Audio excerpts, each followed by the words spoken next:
আমাদের রাজ্যের মুখ্যমন্ত্রী তিনি বলছে যে ঘুগনি বিক্রি করতে, চপ বিক্রি করতে, চা বিক্রি করতে, যখন যেটা তার পাগলামি আসছে তখন সেটা সাধারণ মানুষকে বলে বেড়াচ্ছে। কাজ দেওয়ার তো তার মরদ নেই। যে কটা কাজ দিচ্ছে সব চুরি চাপটামি করে। শিক্ষিতরা চাকরি পাচ্ছে না, চোর চামাররা চাকরি পাচ্ছে। যাদের বাবার টাকা আছে, যারা নেতাগিরি করতে পারে, যারা চুরি করতে পারে, ধর্ষণ করতে, তারা পাচ্ছে চাকরি। আর শিক্ষিতদের কি বলছে? তোমরা ঘুগনি বিক্রি করো, চপ বিক্রি করো, চা বিক্রি করো, তাল পাতার পাতা বিক্রি করো, কাশফুলের বালিশ তৈরি করো, এসব বলে বেড়াচ্ছে। আচ্ছা মমতা ব্যানার্জি, শুনেছি তোর একটা না অনেকগুলো ভাইপো আছে, তার জন্য একটা ভাইপোকে মানে অভিষেক বন্দ্যোপাধ্যায়, একে এত প্রায়োরিটি দিস কেন মমতা বন্দ্যোপাধ্যায়? জানতে চাই, আমরা সাধারণ মানুষ হয়ে জানতে চাইছি যে অভিষেক বন্দ্যোপাধ্যায়কে এত প্রায়োরিটি দিস কেন? কেউ কেউ আবার অভিষেক বন্দ্যোপাধ্যায়কে তোর ছেলে বলে চালাচ্ছে, গোটা বাংলায় রটে যাচ্ছে তোর ছেলে।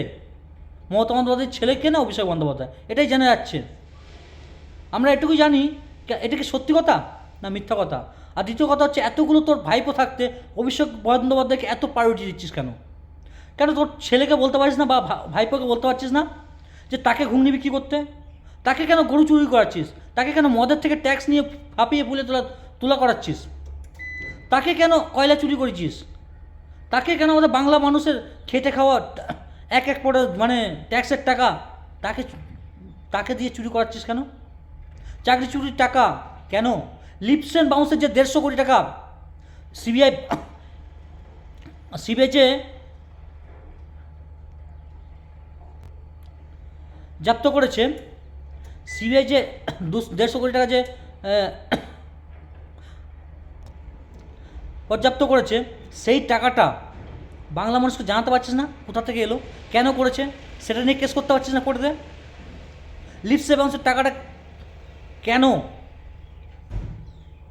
ইডি সিবিআই নিল, সেটা নিয়ে কেন কেস করছিস না? সেই টাকাটা পেলো কোথা থেকে তোর ভাইপো? সাধারণ মানুষকে বলবি না?